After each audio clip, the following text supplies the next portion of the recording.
Title: The Clay Child. An African horror tale from Umuchie village.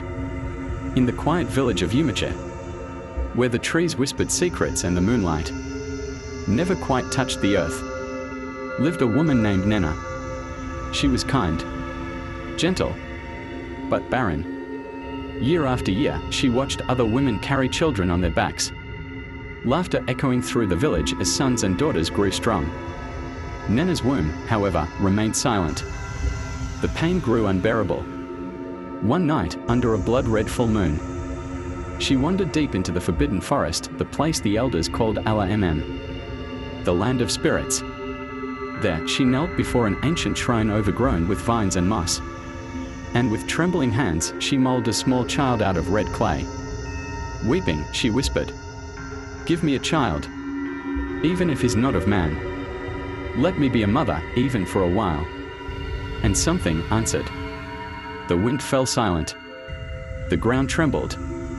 The clay figure opened its eyes, glowing like burning coals. It smiled at her. And from that night on, Nnenna had a child. She named him Obioma.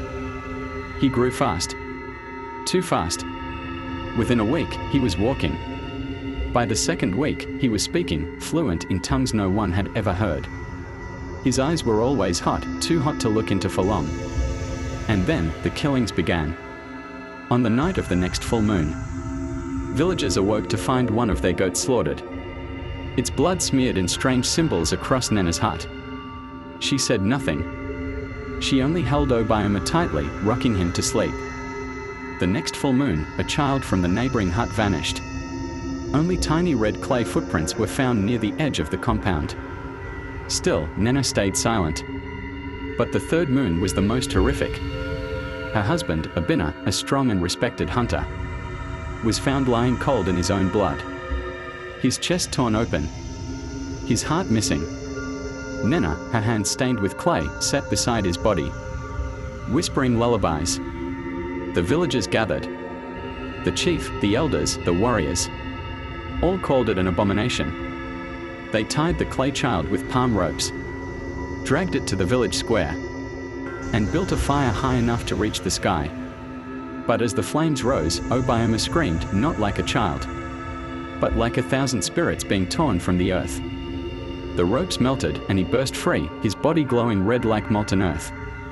He ran into the night, howling, leaving behind blazing red clay footprints that never cooled. Some say they can still see those prints when the moon is full. Others say Obioma still roams, seeking another mother, another home. And Nnenna? She was never seen again. Only her voice is heard in the forest now, softly singing lullabies to something that doesn't sleep. Thanks for watching. Like, share, and subscribe.